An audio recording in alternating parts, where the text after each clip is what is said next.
La doctora Laura Mezquita es oncólogo médico con más de 10 años de experiencia en oncología torácica y formación en investigación clínica y translacional en cáncer.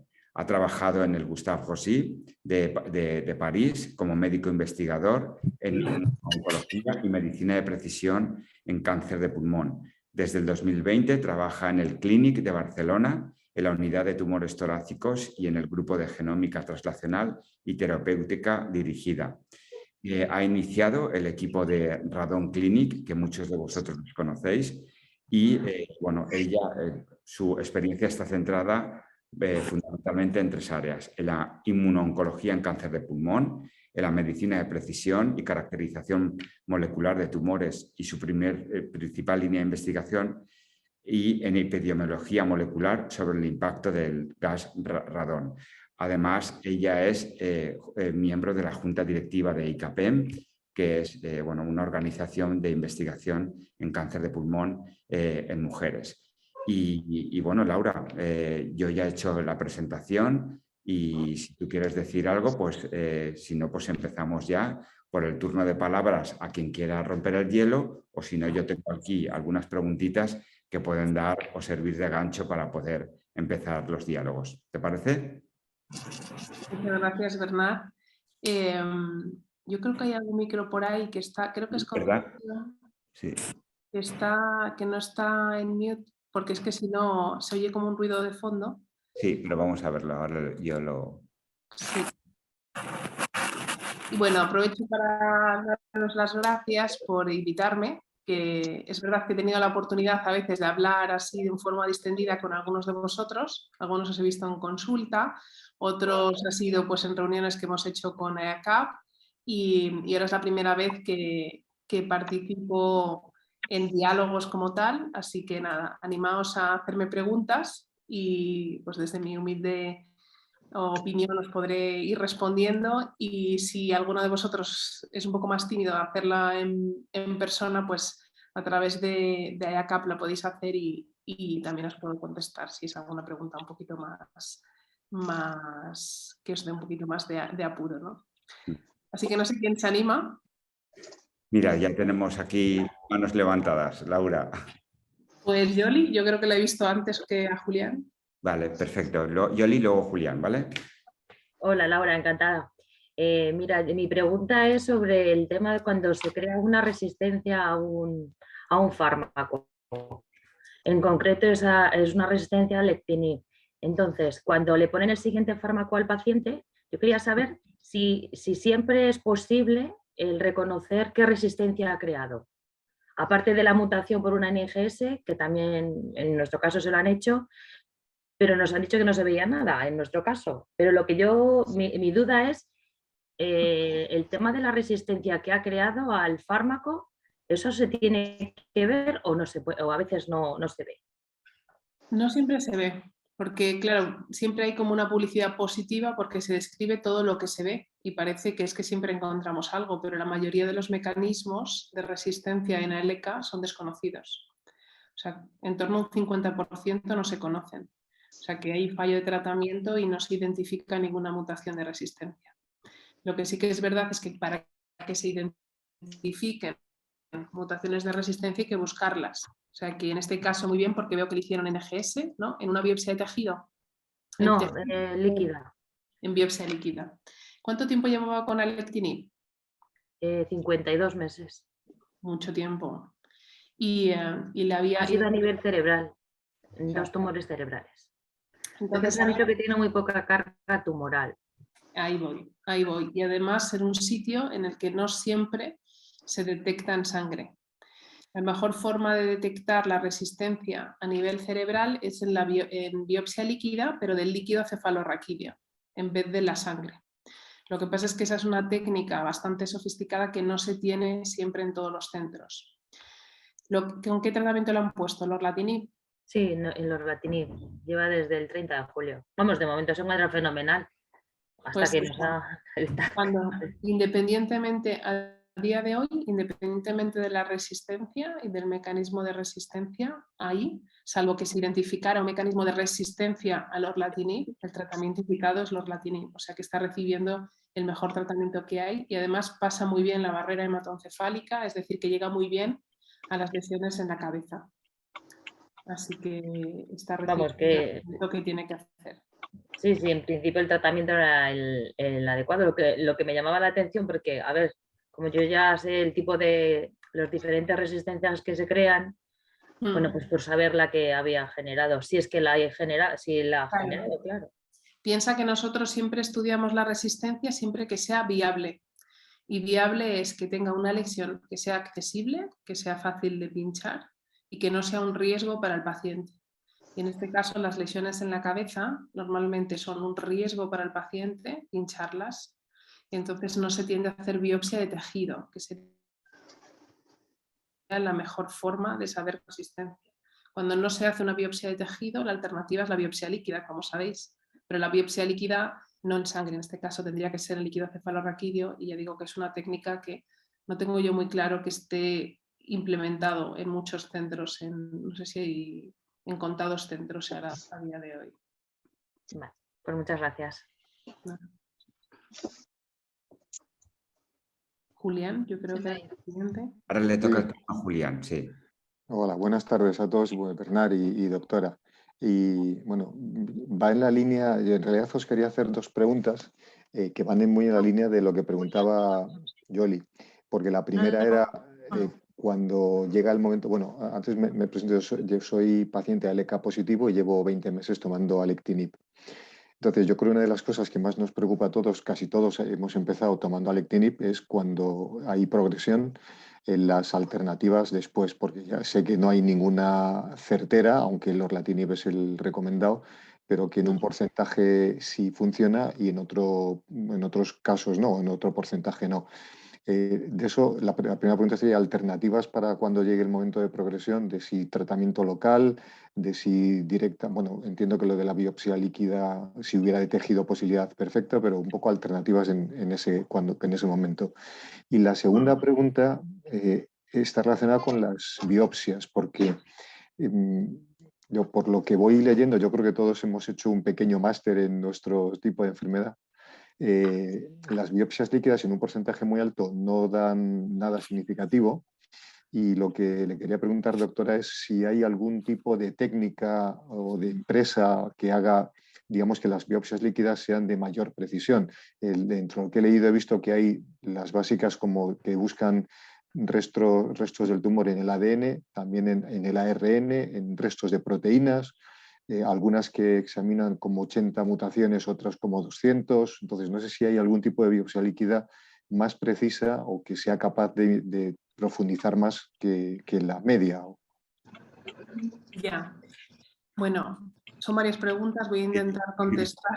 Entonces, lo primero es que es verdad que vosotros hacéis un máster con este tipo de enfermedades porque además son fármacos tan sumamente nuevos y que como que vamos sobre la marcha, ir viendo las resistencias, el algoritmo del tratamiento, es decir, ¿qué hago primero esto y después esto y después esto? Y a veces os confundimos un poco porque nosotros mismos pues intentamos anticiparnos, ¿no? Entonces, está muy claro qué es lo que hay que hacer cuando deja de funcionar alectinib. Sabemos que alectinib es muy buen fármaco, pero llega un momento en el que deja de hacer efecto y cuando deja de hacer efecto, ya sea alectinib, crizotinib, lorlatinib o el inhibidor que sea, la terapia dirigida que sea, lo primero que hay que ver en el escáner es si es una recaída de la enfermedad localizada en un sitio que tenga acceso a un tratamiento radical. Y para nosotros un tratamiento radical o un tratamiento local es que se pueda quitar o que se pueda tratar con radioterapia, ¿no? Con una radioterapia a altas dosis que sea equivalente a la cirugía. Y eso es independientemente de que tenga un mecanismo de resistencia o no, siempre priorizar el tratamiento local. Y lo siguiente es mirar por qué está fallando el tratamiento. El tratamiento con un inhibidor de ALK o de GFR o de todas las terapias dirigidas puede fallar. O porque no llegue bien al sitio. Por ejemplo, un sitio típico de fallo que es a nivel cerebral a veces no tiene que ver con que el fármaco no funcione, sino con que no llega, o sea, que haya dejado de funcionar, sino que no llegue bien a la cabeza. Entonces hay que cambiarlo por un fármaco que llegue mejor a la cabeza.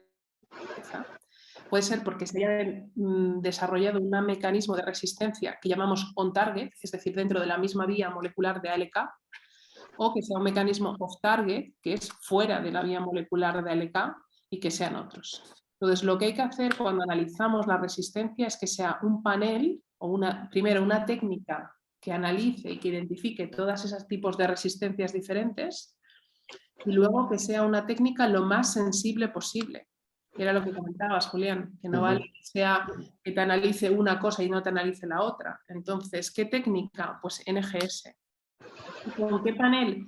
Pues en tejido y en sangre con los paneles que han demostrado eficacia y que se utilicen, eficacia en cáncer de pulmón me refiero. ¿Y qué paneles son esos? Pues hay muchos, hay paneles comerciales, por ejemplo, está Guardant Health, Foundation Medicine, Inivata, o sea, hay muchos paneles diferentes, ninguno es igual porque son paneles comerciales, es decir, uno detecta 50, el otro detecta 60, el otro detecta 70, pero sí que detectan de una forma homogénea la mayoría de las alteraciones.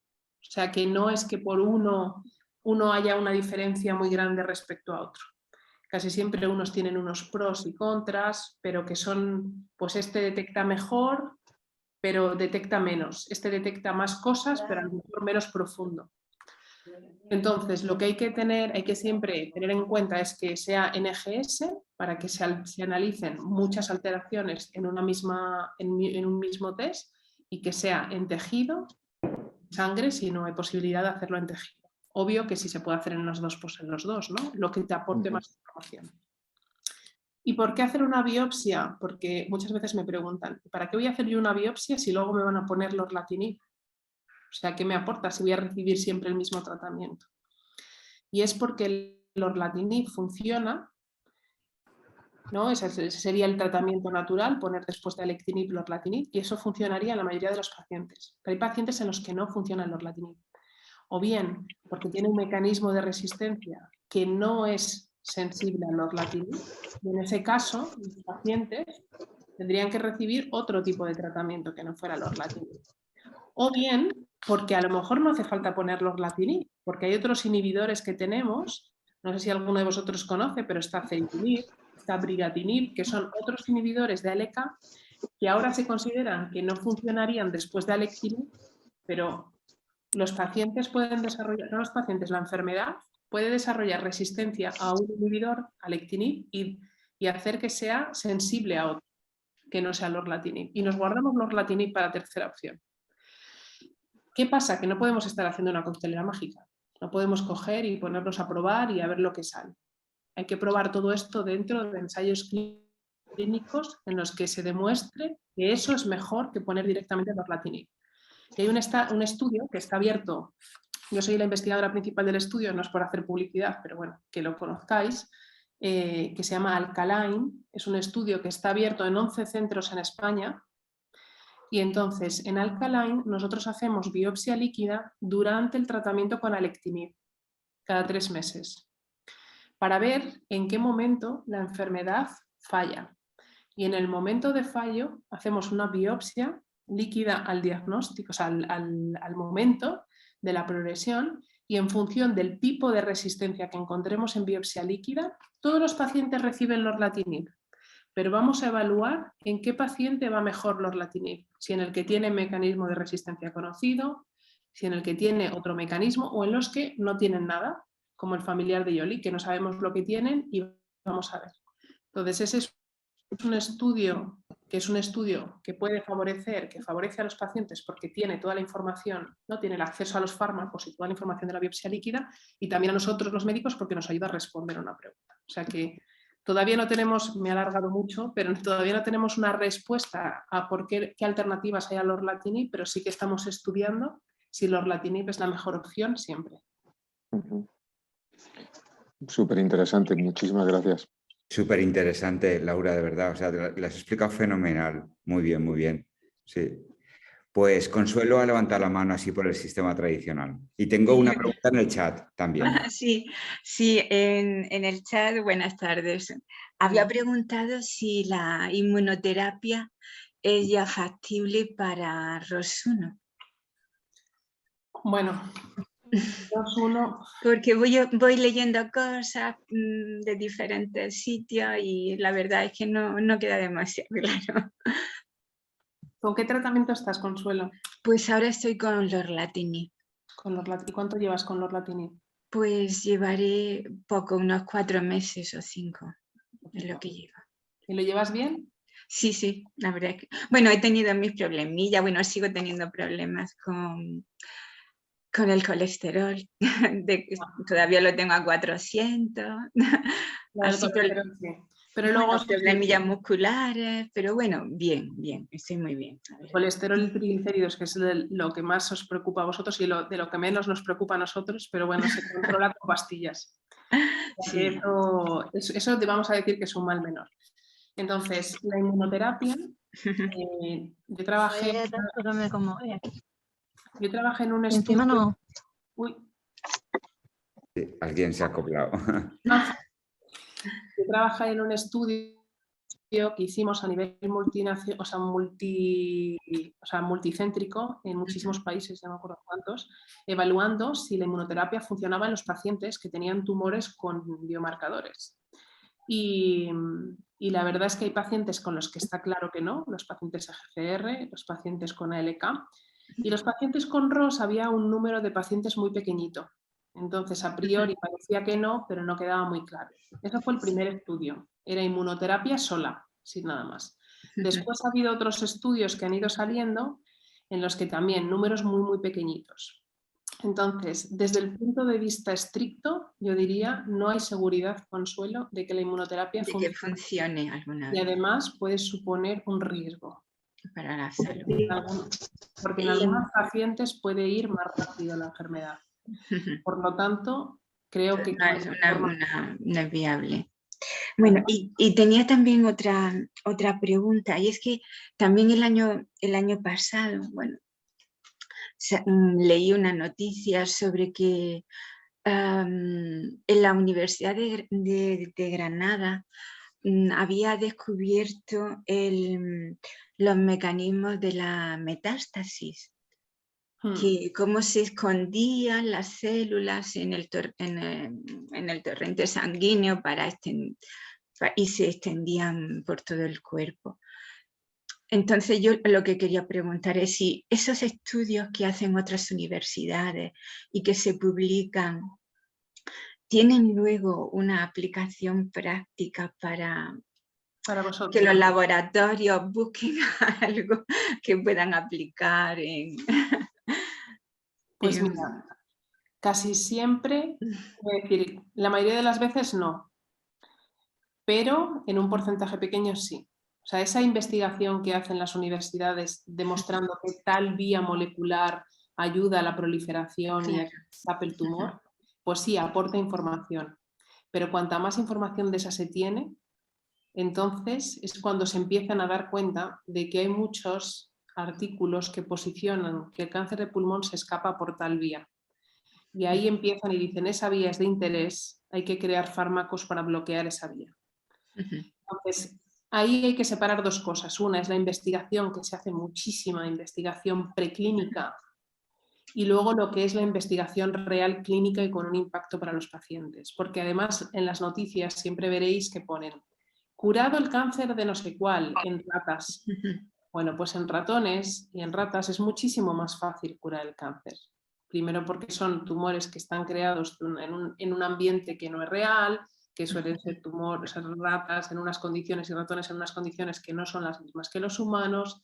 Y entonces no es el mismo escenario. Entonces, generar esas falsas esperanzas lo que os hace a vosotros es que veis este tipo de información e identificáis que ya hay una solución a corto plazo y eso va a ir encaminando hacia el desarrollo clínico precoz, que luego eso lleva, pues en el mejor de los casos, 5 años, y lo normal es que sean unos 10 años para el desarrollo. Claro, por eso al oír esto digo, una vía, una solución, si han descubierto los mecanismos reales de la metástasis.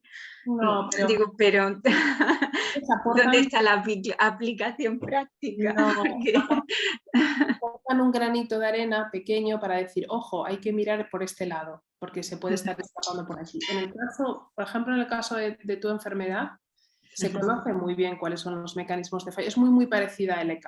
Tiene también mecanismos on-target a través de mutaciones de resistencia de ROS, mecanismos off-target y luego están los desconocidos.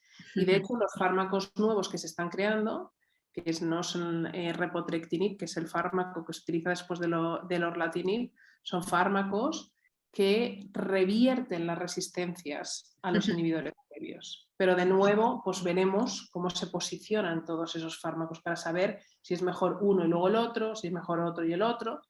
¿Qué pasa? Pues que vosotros vais conviviendo con una enfermedad que es muy nueva y los fármacos son muy nuevos. Entonces vosotros os vamos tratando con los fármacos que tenemos a nuestra mano, ¿no? Y te pondrían primero crizotinib, me imagino. Sí. Y después, pues lorlatinib, porque es el de ahora. Y con lorlatinib esperemos que estés muchísimo tiempo, el máximo posible, y cuando llegue el momento en el que deje de funcionar, pues estará repotrectinib o otro fármaco, pero que vamos sobre la marcha, ¿no? Muchas gracias, doctora. Gracias a ti, Consuelo. Si os parece, vamos al chat y luego le daremos paso a Arián, que ha levantado la mano, ¿vale? De todas formas, Laura, hay mucho todavía fármaco sin aprobar, que eso es otro tema también que hay que abordar, que Sí. hay tratamientos aprobados por la europea y sabemos que funcionan y no los tenemos en España y entonces eso también es algo que es muy frustrante para vosotros también, ¿eh? O sea, que decir, para los pacientes es una incapacidad total, pero para vosotros también, porque sabéis que hay un tratamiento para un paciente y no se lo podéis dar porque no está aprobado o porque hay muchas barreras, ¿no? Y bueno, que me enrollo. Voy a leer la pregunta del chat. A ver, ¿es seguro vacunarse de COVID y gripe estando en tratamiento activo? Sí. Esto ya se han hecho varios estudios, pero sobre todo durante más el año pasado. No, la gripe ya es algo que se conoce de antes, son vacunas seguras con tratamientos activos y solo cabe la duda en el caso de los pacientes hematológicos, ¿no? que tienen otro tipo de inmunosupresión diferente, por ejemplo un trasplantado de médula ósea, que es otro tipo de enfermedades diferentes, pero con estos tratamientos, incluso con quimioterapia, ¿eh? Nosotros siempre recomendamos hacerlo los días antes del siguiente ciclo, los pacientes que están con quimioterapia. Con pastillas no, porque con pastillas está siempre tomando la misma cantidad, pero con quimioterapia, con inmunoterapia, los días antes del siguiente ciclo. Pero más que nada porque son los días en los que los pacientes os encontráis mejor. Entonces, pues si te da la típica sensación de escalofríos o malestar o tal, pues que no te coincida con la bajada de cansancio de la quimioterapia. Pero sí. Vale, genial. Y otra duda que plantea Leonor es sobre los estudios clínicos. ¿Es normal que tu oncólogo busque los estudios que puedan interesar? Me parece muy difícil que los pacientes sepan actuar en este tema. Es el oncólogo el que tiene que buscar el ensayo clínico para los pacientes. Está muy bien que vosotros pues sepáis y también tengáis un criterio propio, pero al final vosotros podéis, no sé si habéis utilizado alguna vez las aplicaciones, hay aplicaciones para vosotros, sí. ¿no? Sí, vale. las tenemos en marcha. Tenemos un buscador de ensayos clínicos propio de AEACAP y luego hemos firmado un convenio con Trialin. Vale, pues mira, genial. Sí. Yo tengo Match Trial y Trialin, pero el que más utilizo es Trialin, pero porque fue el primero, ¿no? Y esto al final, cuando es el primero, pues siempre es como el que se te queda. Entonces, si os metéis, bueno, no sé exactamente, porque yo tengo el perfil de médico, entonces no sé cómo lo veis vosotros. Pues nosotros tenemos el perfil de pacientes, Laura. Entonces, lo que hacemos es, cuando un paciente quiere saber dónde hay un ensayo clínico, se pone en contacto con nosotros, les pedimos 2 o 3 pequeños informes que mandamos a través de una aplicación y a los 2 o 3 días recibimos ya la información de todos los ensayos clínicos de los cuales aquí en España se puede beneficiar ese paciente. Eso por una parte porque tú sabes que Trialin tiene una información como más actualizada que el registro español de ensayos clínicos, que la información es está desactualizada siempre.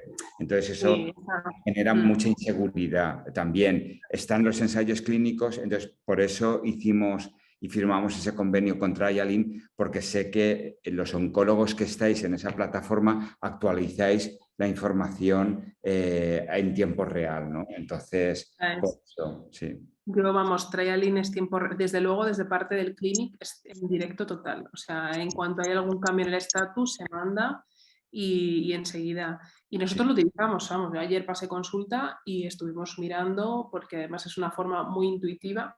Lo que os quería decir es que a veces, pues eso, mirar los ensayos clínicos, una cosa es que un paciente, uno de vosotros, sea candidato a un ensayo y otra cosa es que ese ensayo sea útil para vosotros, ¿vale? O que tenga sentido. Porque candidato puede ser un paciente con cáncer de pulmón avanzado que haya progresado al tratamiento convencional, pero a lo mejor es un ensayo clínico, un first in human, que no tiene ningún tipo de sentido para la enfermedad que tenéis. Entonces, por eso digo que al final el ensayo está muy bien que vosotros tengáis información, pero al final hay que dejarse llevar por el oncólogo, ¿no? Porque claro, yo conozco muy bien a mis pacientes y yo les diría, pues mira, si hay 2 ensayos, me iría más a este. Teniendo la enfermedad que tienes y las características que tienes, creo que te iría mejor este. Que luego nos podemos equivocar. Porque ojalá tuviéramos biomarcadores perfectos para encontrar y que sea al 100% y no existen. Pero sí que conocemos muy bien a los pacientes, a nuestros pacientes. Por eso es importante que ese binomio, ¿no? Que nosotros tengamos esa información, pero que vosotros también pues estéis informados y nos informéis de los ensayos clínicos que a veces, bueno, pues sabemos que existen, ¿no? Y que vosotros pues nos los podéis prescribir. Yo creo que ahí es importante la colaboración. Bueno, pues yo tengo aquí preguntas en el chat, pero vamos a darle paso a Arián, ¿vale? Hola. Hola, Arián, ¿qué tal? Hola. Hola, Laura, gracias. Y gracias a la asociación por organizar estos encuentros tan chulos y a todo el grupo, porque entre todos también nos ayudamos y complementamos muchísimo. Yo me llamo Arián, mi pareja se llama René, él tiene 53 años, ha sido diagnosticado de ALK, estadio 4, en el mes de agosto y ya lleva casi 8 semanas con alectinib. Y cuando le diagnosticaron, pues tenía un tumor de 2 centímetros en el pulmón izquierdo, 5 litros de líquido en la pleura, o sea, toda la pleura afectada. Y tiene algunos ganglios que, ¿cómo se llama esto? Bueno, parece que también están afectados del mediastino y mamarios. Mamarias, o de la mama. Bueno, y bueno, no tiene nada en el cerebro y nada más, está todo en el tórax, digamos, y se encuentra muy bien. Y nada, yo a ver, mis preguntas tenían que ver también con una vacuna contra la neumonitis que nos había recomendado el neumólogo antes de que empezara el tratamiento para proteger, y ahora que, bueno, y no tuvimos tiempo y empezó el tratamiento por suerte muy rápido, y no sé si ahora sería bueno ponérsela, la de la neumonitis. Es la neumonía, ¿no? Esta que se pone. Sí, es que ahora no me acuerdo cómo se llama, tengo la receta, pero no... Entonces, generalmente a todos los pacientes con patología pulmonar, o sea, imaginaros con cáncer de pulmón obvio que entra dentro de riesgo, se recomienda la vacuna del neumococo, que es la neumonía, y la vacuna de la gripe todos los años. Bueno, la vacuna del neumococo es una vez cada 5 años. Y la vacuna de la gripe todos los años. Bueno, y ahora el COVID, obvio. Así que sí, y además con alectinib no hay problema. ¿Sí? O sea que sí, independientemente de... Vale, viene bien que se lo ponga y además que se lo ponga ahora antes de que empiece el periodo. Vale.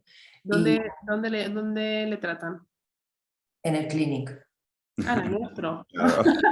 Laura. Vaya. Acabas de pasar consulta. No lo tengo fichado. ¿Con nosotros? Y lo he visto. Con Noemí. Con Noemí, vale, digo, no puede ser paciente mío que no lo haya reconocido por el perfil, por favor. No, porque bueno, yo siempre voy además a todas las visitas. Vale. Vale, pues mira, a ver si nos vemos por el pasillo. Pues igual, no sé, sí. Pues sí se puede. Así que eso, le pedís consulta en el CAP directamente y se lo pone la enfermera del centro de salud. Vale, y bueno, y puede ser que tenga efectos secundarios, como todas las vacunas. Bueno, todas las vacunas, esa sensación de malestar, de parece que me encuentro mal, pero bueno, yo que me pongo la de la gripe y la del COVID, para mí ha sido peor la del COVID que otras vacunas, que cualquier, incluida yo creo que ¿cuál es esta que molesta mucho en el brazo? El tétanos, yo creo que es una de estas. Sí, duele un poco esta. Sí. Esas que duelen, pues, pero bueno, en general es poca cosa. Bueno, que sepáis, es una cosa. En febrero René pasó el COVID y no estaba vacunado. Y claro, y en teoría ya debería tener esto dentro, que no lo sabíamos. Y fue la primera vez en su vida que estuvo 15 días con una tosecita así seca, muy cansado, pero luego se le pasó, sin vacunarse. Hemos tenido muchos pacientes que a raíz del COVID se le ha diagnosticado el cáncer de pulmón. Porque claro, empezaron con COVID, luego les quedó una tos residual o una molestia y como se tiende a hacer mucha radiografía de tórax a los pacientes después del COVID, ahí es donde han aparecido muchos tumores en el pulmón. Así bueno, yo a René le pedí por favor que se fuera a hacer una placa con la tosecita y no fue. Y a los 6-7 meses estaba ya que no respiraba y era por todo el líquido que tenía. Bueno. Probablemente no habría cambiado la situación. O sea que de 6-7 meses no habría cambiado la situación. Si me dices 2 años, pues te digo que sí, lo digo porque esta enfermedad es una enfermedad como muy, muy explosiva, cuando aparece como muy dando síntomas. Así que lo digo un poco también por tranquilidad mental, porque a veces siempre pensamos que si hubiera ido antes, si hubiera ido un mes antes o si hubiera ido 3 meses antes, pues probablemente no habría cambiado nada, habría sido la misma situación. Ahora está con Alectinib y está muy bien. Y ya le diré a Noemí y ya nos veremos en consulta porque seguro que podéis participar si queréis en muchos de los estudios que hacemos. Sí, en el del gas radón ya está apuntado, René. El del gas radón ya está apuntado. Vale. Y, a ver, tengo otra pregunta. Vale. Bueno, luego a todos los que estáis aquí, si podéis contestar por el chat, ¿vale? Que si os habéis puesto vosotros las vacunas estas. Quisiera saberlo durante el tratamiento para ver cómo os han ido a vosotros. Un poco de feedback, ¿no, Arián? Sí, pero ahí en el chat, claro, si no hablamos todo. Vale. Vale, y una pregunta, a ver, he leído muchos casos, ¿vale? En el grupo este de ALK Positive en Facebook, el americano, que es súper activo y hay 3.000 personas y realmente ahí cada día estás viendo 1.000 cosas. Muy diferente porque en Estados Unidos se trabaja y se trata diferente que aquí, pero también sirve, ¿no? Entonces, he visto que hay casos en que cuando hay una progresión con un fármaco, digamos, pues no sé, ahora Alectinib, y luego tienes otra opción que es Lorlatinib, ¿vale? Pero hay una progresión con Alectinib, antes de parar el tratamiento, que es lo que se hace normalmente, ¿no? Se para y ya se cambia, ¿no? He visto muchos casos que lo que hacen es radioterapia, donde ha progresado y se continúa con Alectinib viendo qué pasa. Y si eso continúa, pues entonces ya sí se cambia de fármaco, pero no se gasta el cartucho tan rápido, ¿no? O sea, se toma un momento de hacer la radioterapia. Y luego radioterapia o SBRT. Creo que la SBRT es muchísimo mejor, pero me gustaría saber si nos está aplicando a todos los pacientes porque es muy caro o por qué.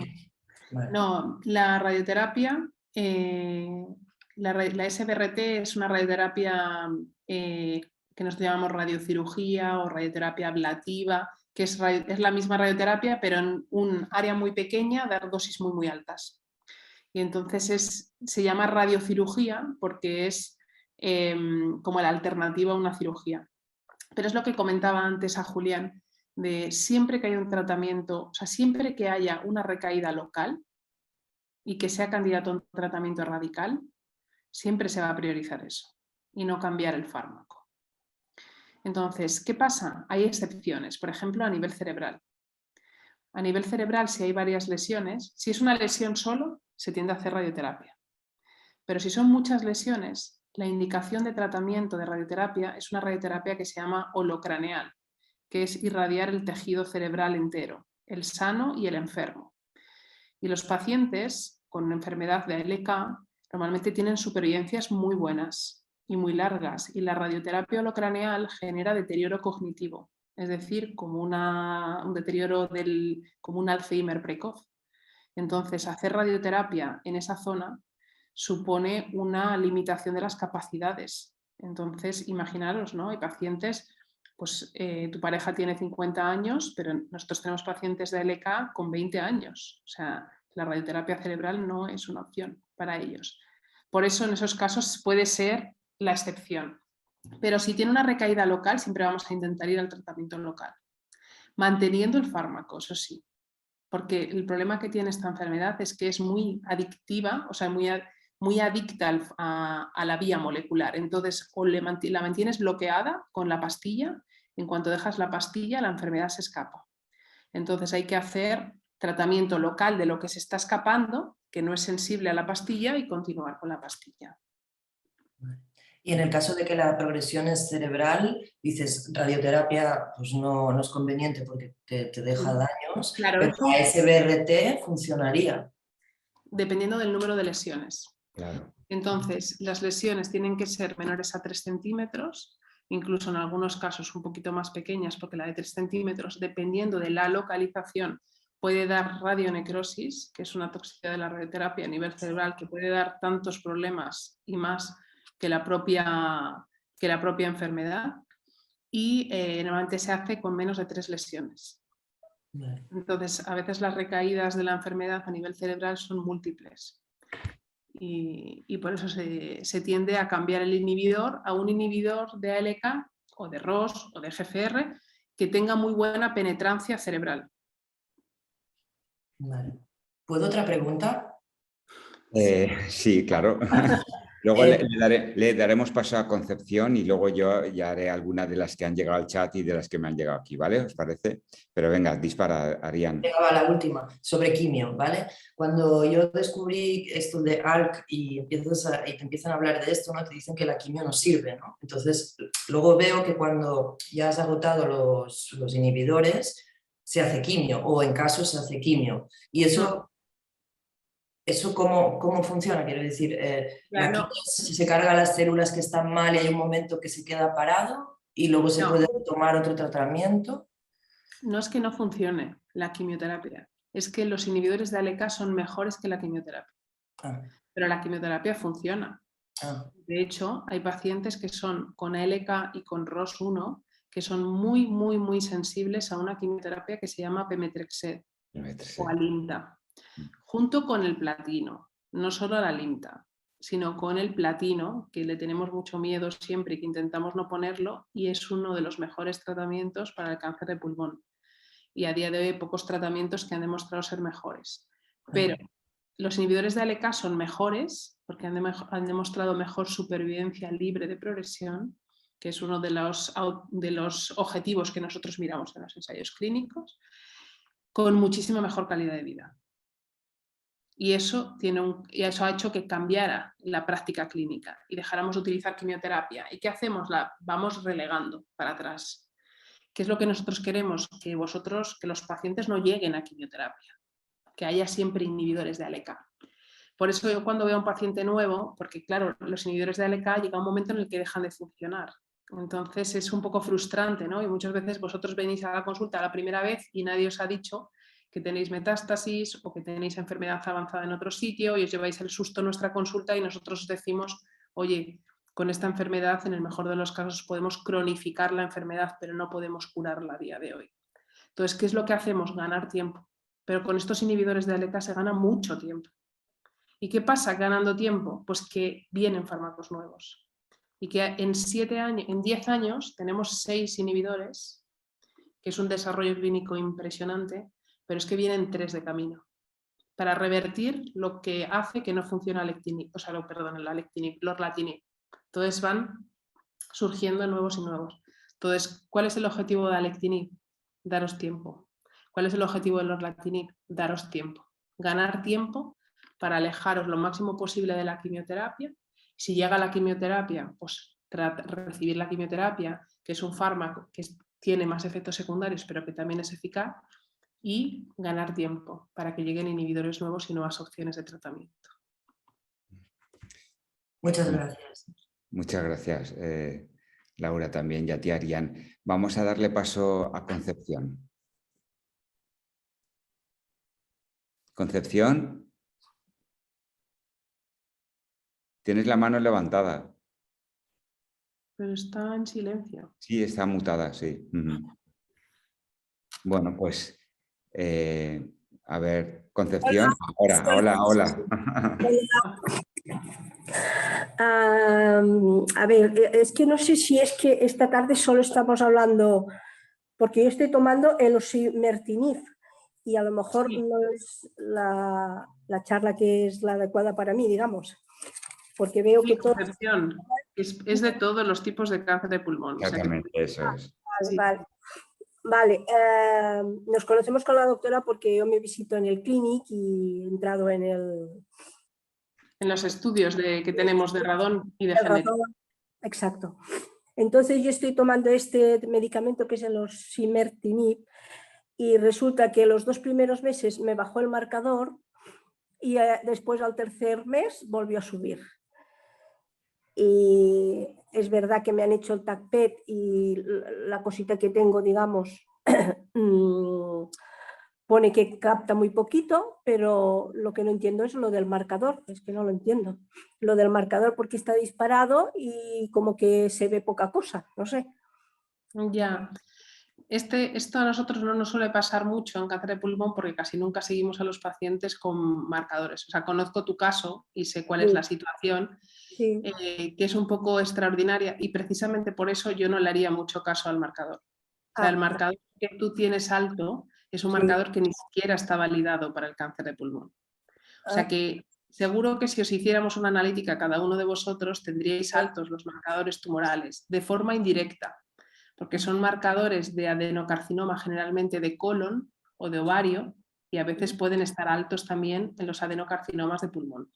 Vale. Pero no existe un criterio como para decir si está alto está progresando la enfermedad, si sube o si baja tiene que ver con la respuesta o la resistencia al tratamiento. Y da muchísimos dolores de cabeza. Da dolores de cabeza en enfermedades que tienen biomarcadores validados. Sí. Entonces, otra cosa es que me dijeras que tienes una ADN circulante, el ADN de una biopsia líquida, y que esa suba. Eso es otra cosa, porque es un biomarcador que está demostrado en cáncer de pulmón, EGFR mutado, que es el subtipo que tú tienes. Entonces, yo intentaría no mirar el marcador, que sé que es muy difícil porque se nos van los ojos, a nosotros también, ¿eh? Cuando vemos que está alto o algo, tenemos la tendencia a seguir pidiéndolo para ver cuál es la evolución. Pero me fiaría mucho más de qué síntomas tienes tú y de qué sale en el TAC o en el PET según te vayan haciendo. Vale. El TAC, perdona, el último TAC-PET salió que bueno, que no... Estado de enfermedad estable. Que no comía casi nada y el TAC me ha salido bien y resulta que aquí en la base, o sea, el medio de lo que es el cuello me ha salido con un ganglio, o sea, un bultito, que a mí me salió cuando pasé el COVID, ¿vale? Que lo pasé en diciembre del año pasado. No, perdón, el día 1 de enero. Y me salió el bultito este y nada. Y ahí se quedó pequeñito. Pero ahora he estado resfriada porque hemos estado toda la familia y se me ha puesto un poquito más gordo. Hoy he ido a visitarme con la doctora Viñolas y me ha mandado un TAC-PET y a ver qué da el TAC-PET. Pero vamos, no sé. Entonces, la doctora Viñolas te habrá pedido eso porque te correspondería la revisión y además te la ha acercado un poco, pero ese ganglio, si además tienes un motivo que es que has estado acatarrada, piensa, yo cuando tengo un catarro, enseguida los ganglios de aquí se me hinchan y se me hinchan enorme, pero se me nota. Entonces, es verdad que un ganglio en un paciente que tiene un cáncer de pulmón en seguimiento hay que hacerle caso y por eso te habrá pedido el TAC, pero que puede estar explicado por otra cosa. Vale, pues de acuerdo. Muchas gracias de estar con vosotros y de verte la cara, porque hasta ahora solo te la había visto con mascarilla. Es verdad. Muchas gracias a ti, Concepción, y has visto bueno, que aunque haya muchos pacientes con ALK, pero bueno, es para los diálogos, es para todos nosotros de cualquier tipo, ¿vale, Concepción? Gracias, Vale, Adiós, gracias. buenas tardes. Adiós. Vale, buenas tardes. Bueno, Arián, muchas personas te están contestando ya al correo electrónico, perdón, en el chat, lo de las vacunas y tal, para que lo tengas en cuenta. Y bueno, yo creo que hay una pregunta que está formulada en varias veces que es, a ver, Laura, para ALK, al progresar de lorlatinib, ¿está autorizado el uso general o vía ensayo de la combinación lorla más quimio? ¿Y tú qué recomendarías hacer en este punto? Mira, esa es una muy buena pregunta. No está aprobado. Entonces, todo lo que está fuera, o sea, lo que no está aprobado por la Agencia Europea de Medicamento como combinación, ¿no? Porque la quimioterapia está aprobada por un lado y el lorlatinib está aprobado por el otro, pero los dos juntos no están aprobados porque no hay un ensayo clínico de alto nivel de evidencia que se haya sometido a la Agencia Europea del Medicamento. Bueno, entonces no está aprobado, pero es seguro cada uno de ellos por separado y hay evidencia preliminar. En esos casos, cuando no hay un acuerdo y no está aprobado por la Agencia Española del Medicamento, ya digo la combinación, pero cada uno de ellos por separado, se puede pedir un uso especial, que son los clásicos usos compasivos o uso fuera de protocolo, que se llaman, ¿no? que se piden dentro de cada hospital. Entonces se pide en el hospital y el hospital decide, la gerencia del hospital, si financia o no financia esa combinación. ¿Vale? Entonces, ¿qué se tiene en cuenta? La seguridad, lo primero, es decir, es un tratamiento que puede ser seguro en las condiciones del paciente y luego qué potencial eficacia ha demostrado, ¿no? Entonces, eso depende un poco de cómo sea cada hospital. Hay hospitales que son más pro aprobar este tipo de usos especiales y otros que son más. Yo a la progresión del lorlatinib, pues depende del paciente y depende del mecanismo de resistencia. A lo mejor solo la quimioterapia y después volver otra vez a un inhibidor o mantener los dos juntos, ¿no? Entonces ahora hay un estudio muy interesante, muy chulo, la verdad, que es brigatinib con quimio en primera línea, que es un estudio francés del Grupo Francés de Cáncer de Pulmón, que es muy parecido al nuestro, el Grupo Español de Cáncer de Pulmón, y lleva abierto como 6 meses o 7 meses. Intentan demostrar si de entrada también, ¿no? Porque hay pacientes que les funciona muy bien alectinib o brigatinib, que sabéis que son los dos que tenemos aprobados en primera línea, pero les dura poco. Entonces, a ver si identificando a esos pacientes, a ver si se tratan con quimio al principio. Pero primero hay que generar evidencia. O sea, un caso aislado puede beneficiar. Conozco casos, ¿no?, de esa combinación en perfiles específicos de enfermedad, pero no se puede generalizar. Vale, muy bien. Muchas gracias, Laura. Pues te voy a hacer una pregunta de las que tengo aquí que llegó al correo electrónico, ¿vale, Laura? Y si os ocurre al resto alguna pregunta más, pues también podéis formularla, que vamos bien de tiempo.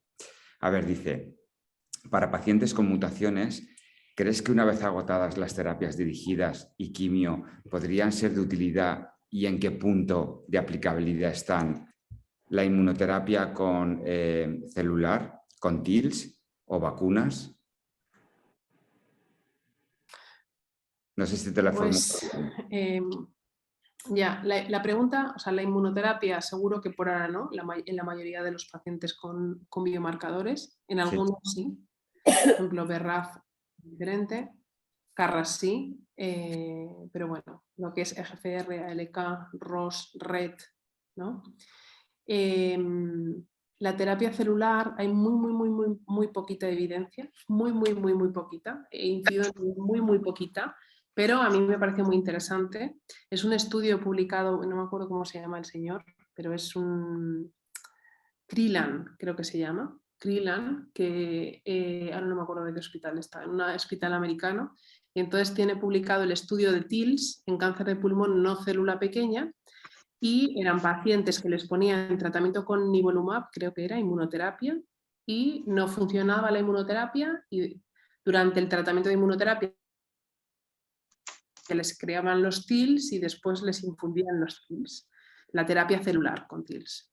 Los TILs se supone que no tendrían que funcionar en los pacientes con drivers moleculares, con biomarcadores. Bueno, pues en estos pacientes que eran refractarios a la inmunoterapia, cuando se les inyectaban los TIL, respondieron muy poquitos, pero unos respondieron. Y entonces miraron cuál era el perfil de esos pacientes. Y creo que era no me acuerdo muy bien, os lo voy a decir de memoria, a lo mejor os digo uno que no era, pero el mayor respondedor creo que era un EGFR, que ya fue como, perdona. Creo que el segundo o el tercero era una LK y otro de ellos era un ROS1. Y entonces era como, no puede ser. Por lo tanto, ¿cuál es el problema que tenemos? Que no se puede generalizar. O sea, no os vayáis de aquí pensando en plan, Laura ha dicho que la terapia TIL va a funcionarme porque yo tengo un ROS1 o porque yo tengo una LK. No. Es decir, que incluso los pacientes que tienen biomarcadores pueden responder a esos tratamientos. Pero a día de hoy, lo más probable es que no sirvan para nada. Por lo tanto, hasta que no haya más información y más biomarcadores predictivos de respuesta a esa terapia tan específica, que puede hacer bien, pero también puede hacer muy mal, no es algo asumible y todavía no hay información suficiente.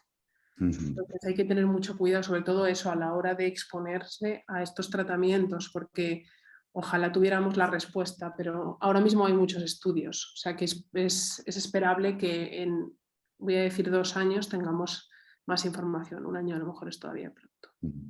Genial. Pues muy bien, Laura.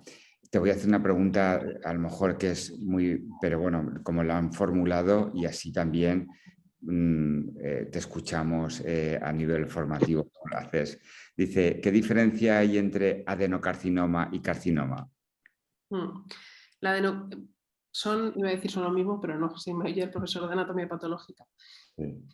Pero es todos los tumores, el cáncer de pulmón, casi todos los cánceres de pulmón son carcinomas, ¿vale? Y dentro de los carcinomas pueden diferenciarse tiene una diferenciación de las células, el tipo de células pueden ser escamosas, que es el carcinoma epidermoide, pueden ser con una diferenciación en glándulas, que es el adenocarcinoma, o luego pueden ser el microcítico, que son las células pequeñas, ¿no? O sea que hay diferentes subtipos, pero todos son carcinomas. O sea, carcinoma es lo mismo que decir cáncer. Vale, genial. Pues yo creo que le habrá quedado claro a Edwin, que es quien le ha preguntado. Luego, a ver, ¿qué más? Hay más preguntas. ¿Influye el calor en el aumento de molestias en la zona afectada por cáncer de pulmón pasado más de 1 año de la operación? El calor, no tendría por qué. Lo que pasa es que en las cirugías del cáncer de pulmón normalmente se hace el corte en el tórax y a veces se cortan, aunque sea una cirugía muy pequeñita por fuera, siempre se lo digo a los pacientes, digo, es que claro, por fuera es una cicatriz enana, pero por dentro es una verdadera cirugía. Y entonces esas cirugías a veces hacen cortes en nervios intercostales. Y entonces esos nervios dan como la sensación de que esa zona se quede o como más resentida, más sensible, que incluso pueden dar descargas, que queda como un dolorcillo y a veces pues eso, el frío, el calor se siente de una forma diferente. Yo creo que tiene más que ver con la cirugía y la secuela de la cicatriz que en sí con el cáncer de pulmón. Más que por la cirugía que por la enfermedad, ¿no? Sí, más por la cirugía. Sí, esta pregunta es que la envié yo. Y claro, yo es que tuve revisión en el mes de abril y me salió todo limpio y conforme ha ido avanzando el verano y el calor han ido incrementándose las molestias. Entonces, bueno, yo he intentado, por supuesto, estar hidratado de continuo. Pero claro, llego a pensar, ostras, pues bueno, en el calor dicen que afectan muchas patologías, ¿no? Y yo digo, no sé hasta qué punto puede estar afectándome. Por eso la formulé. ¿Te hicieron cirugía por toracoscopia o toracotomía? ¿Te abrieron el tórax? O sea, ¿tienes cicatriz pequeña o cicatriz grande? Pequeña debajo de la axila. Vale, o sea, por videotoracoscopia. Vale. Pues eso puede ser alguna zona que te haya quedado más sensible de la cirugía y que notes, pues eso, porque lo que notas es como que el calor te molesta más. Sí, ha habido un incremento de molestias que por otra parte eran molestias muy similares a las previas a descubrirme el tema, y entonces, claro, la cabeza se te dispara. Sí, sí, sí, sí. Pues muy bien. Ha sido resuelta tu pregunta, ¿no, Benjamín? No se ha enterado. Bueno, pues vamos a pasar a la siguiente. A ver, ¿qué opinión tienes de las vacunas para LK y cuándo podremos disponer de ellas? Madre mía, las vacunas de LK yo las conozco de hace, pues, tenemos que decirte, pero más de 10 años seguro. Sí, 10 años bien a gusto, porque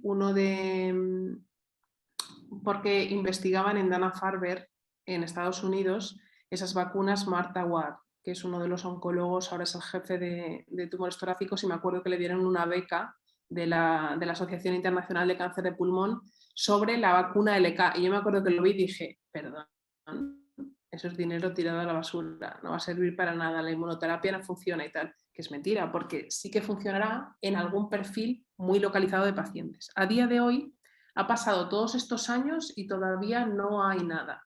O sea que no debe ser algo sencillo, porque si no, había pasado suficiente tiempo como para que eso se haya ido desarrollando. Toda mi información que yo tengo es preclínica y muy poquita información clínica a mi conocimiento, y creo que todavía es algo muy, muy, muy preliminar.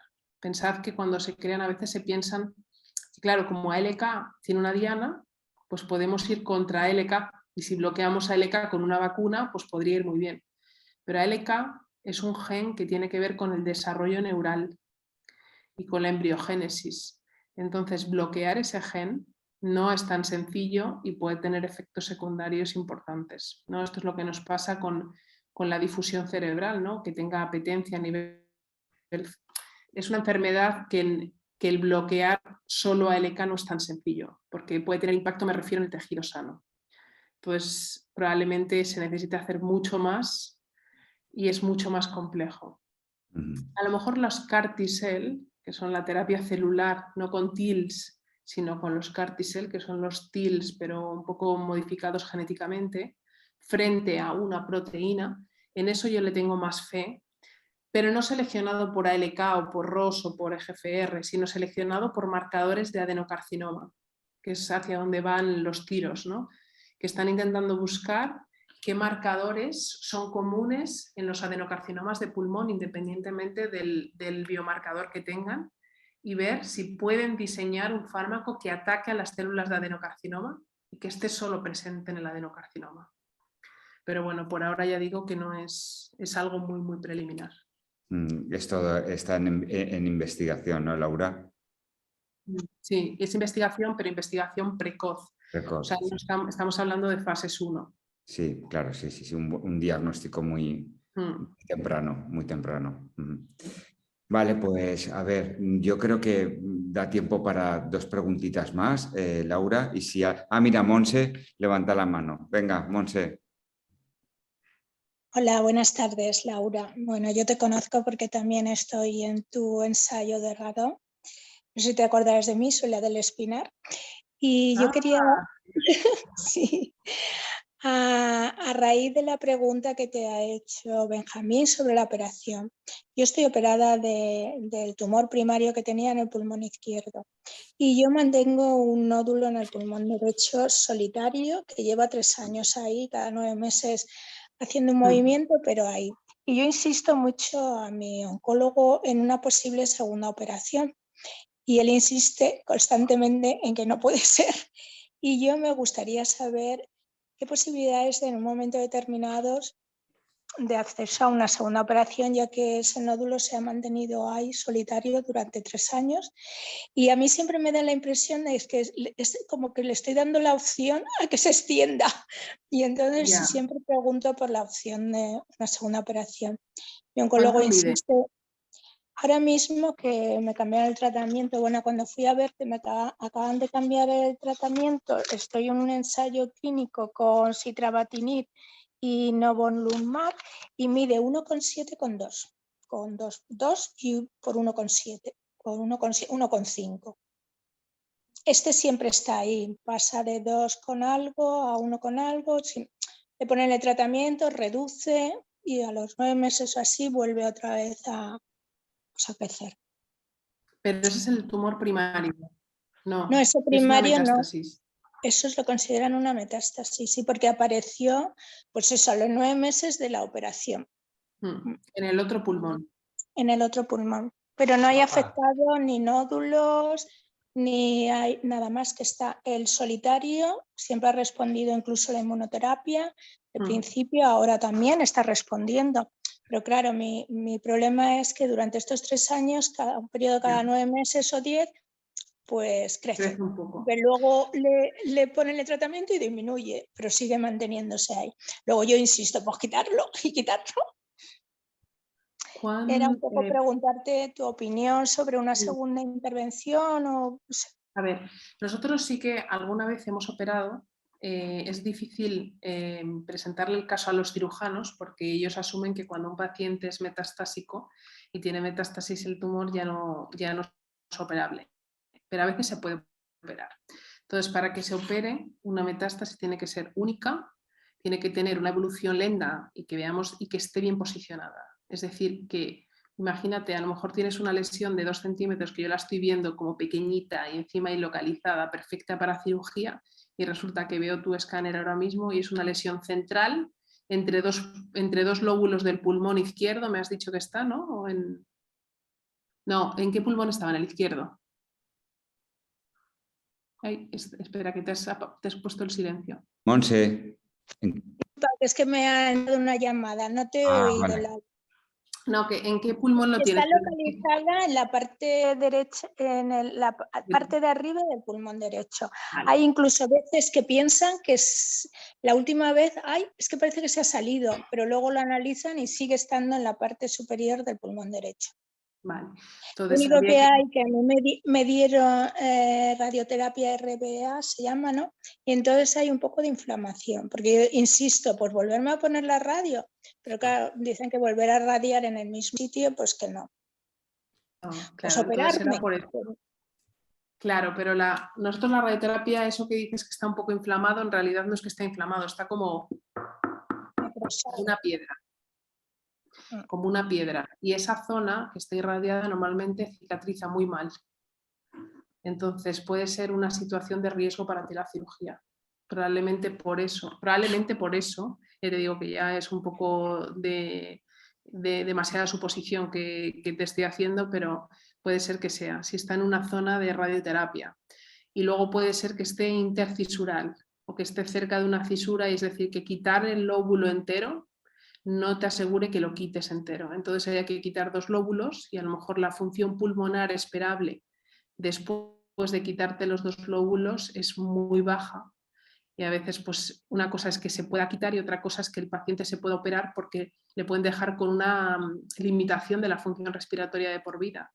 Entonces a esos pacientes no se les opera de entrada porque ya se sabe que se van a quedar limitados y con oxígeno domiciliario. Eso es lo que se me ocurre así que pueda ser, porque es verdad que según me lo cuentas, es una situación ideal para operar, 3 años más o menos localizado en la misma zona y tal, pero de todos modos yo te recomiendo que aunque estés ahora en un ensayo clínico, es decir, bueno, si el ensayo te está funcionando perfecto y cuando deje de funcionar, pues volverlo a discutir con tu oncólogo y decirle, oye, quiero que me vea un cirujano. Y entonces ya está, o que quiero que se presente mi caso en el comité, a lo mejor, que es más sencillo. Y lo han presentado y no, por ahora no lo han visto viable. Claro. Pero yo, claro, al pasar ya 3 años, digo, es el suficiente casi tiempo como para que se hubiese extendido a algún lado. Esa es la sensación que tengo yo, ¿no? Estoy esperando a que se extienda, y me da un poco de rabia, ¿no? Ya, pero sí, si ellos lo han presentado en el comité, piensa que en los comités están los radioterapeutas y los cirujanos también. Y los cirujanos, si lo ven sencillo y viable, ellos van a ir a la cirugía. O sea que si no te están proponiendo cirugía, será por algo. No te sé decir, porque ahora ya tampoco me acuerdo de todo cuando nos vimos en la consulta como para decirte, pero creo que... Y si no, vuelve otra vez a insistir con tu oncólogo, porque al final es o sea, tienes confianza con él, llevas mucho tiempo, ¿no? Y puedes decirle, oye, mira, que es que otra vez le estoy dando vueltas y si me veo un cirujano, si veo al cirujano me quedo más tranquila y ya está. Porque a veces esta tranquilidad mental de saber que no se puede hacer porque no es seguro para ti y ya está. Vale. Pues gracias, Laura. Muy bien. Bueno, pues nada, Laura, se nos acaba el tiempo. Queda alguna pregunta, pero nada, o sea, creo que alguna de las que hay en el chat ya las habías contestado anteriormente. Hay una sobre Nuvalent, pero el ensayo clínico este que ha llegado a España para ROS1, ¿lo conoces tú? Vale, pero que está ahora mismo en 3 centros de España, pero para ROS1 y bueno, y para LK está previsto que llegue, pero no sé si tú, es que lo preguntan en el chat, no sé si tú tienes información. No tengo ni idea, pero vamos, que nosotros deseando, porque además estos sabemos que son centros, son estudios selectos. Tenemos la suerte de que estamos en un país en el que tenemos acceso a una red de ensayos clínicos que ya le gustaría a muchos otros países y tenemos la suerte de tener siempre al menos la opción de Madrid y Barcelona, que quieras o no ayuda un poco. Es verdad que no es lo más distribuido del mundo, pero sí que este tipo de estudios además saben que los pacientes vienen de lejos, a veces les financian el transporte, ayudan con este tipo de cosas y eso vosotros, o sea, es estar actualizados en cuanto esté abierto, pues eso, para dar la oportunidad, lo que decía, ganar tiempo y acceso a nuevos fármacos. Efectivamente, por ahí van los tiros, creo que eso es importantísimo. Y voy a hacer un poco de publicidad antes de terminar, porque eso queda bien, no de publicidad comercial, pero sí, muchos de vosotros habéis venido a la consulta que tenemos de medicina de precisión, está por ahí Federica Turrisi, que es una de las estudiantes de doctorado que se encarga del estudio de radón, también veo por ahí alguno de mis pacientes. Entonces, deciros que hacemos estudios de radón, hacemos estudios de predisposición genética en cáncer de pulmón, que es un tema muy, muy, muy relevante y cada vez más importante en cáncer de pulmón. Y hacemos mucho tipo de estudios también en biopsia líquida cuando dejan de funcionar las terapias dirigidas. Nosotros tenemos ahora mismo la suerte de que podemos hacer biopsia líquida gratis para todos los pacientes que reciban una terapia dirigida y deje de funcionar. No podemos hacerlo durante el tratamiento, eso no, pero sí que podemos hacerlo cuando deja de funcionar y en una semana nos dan el resultado y lo que hacemos es mandarla al oncólogo, al paciente y también al oncólogo de referencia para que tenga. Y además, gracias a EACAP, tenemos una beca que nos dieron el año pasado con la que damos bonos a los pacientes para que vengan a la consulta, bonos de transporte. Es verdad que no es mucho, creo, no me acuerdo exactamente cuánto era cuando lo tenemos, pero creo que si son de Cataluña, creo que es un bono de 50 euros, si vienen de fuera 100 euros o algo así. Si es una situación un poco especial, que a veces lo valoramos de forma individual para ver qué ayuda podemos dar económica para venir a la consulta, porque son estudios que hacemos dentro de programas de investigación, entonces hay que venir a la consulta nuestra a firmar el consentimiento, no vale hacerlo por videollamada ni mandar los kits a otro sitio, hay que venir aquí al Hospital Clinic, pero que bueno, aquí estamos para lo que queráis y nada, si tenéis alguna duda que se ha quedado ahí un poco en el tintero, pues a Bernard y a través de ACAP me la hacen llegar y yo encantada de ayudaros. Genial, Laura, pues has hecho una muy buena publicidad. Nada... Además, te lo agradezco, o sea, que quiero decir que es buena publicidad porque es bueno para nosotros y también para los estudios, porque nosotros todo lo que podamos aportar a la ciencia, Laura, bienvenido sea. Creo que eso es importantísimo, ¿vale? Muchas gracias. Bueno, pues nada, pues en primer lugar, bueno, pues eso, agradecerte a ti el tiempo que has estado dedicándonos a nosotros, también a todos los que os habéis conectado, a más de 30 personas, Laura, con lo cual eso también hay que ponerlo en valor, porque eso significa que los diálogos, bueno, pues crean la posibilidad de poder estar aquí conversando y charlando de forma distendida y resolviendo dudas. Y bueno, que esto quedará reflejado en el canal de YouTube para aquellos que no hayan podido verlo y que si sois tan amables como estamos ahora también metidos en todo el tema de la utilidad pública, pues nosotros después de cada actividad de las que realizamos, pues mandamos una pequeña encuesta de satisfacción para que la rellenéis y así también nos sirve a nosotros de referente para ver qué es lo que opináis. Y nada, muchísimas gracias a todos y en especial a ti, Laura, por este tiempo tan magnífico que nos has dedicado, ¿vale? Muchas gracias y hasta pronto. Vale, muy bien. Hasta el próximo diálogo. Chao, adiós.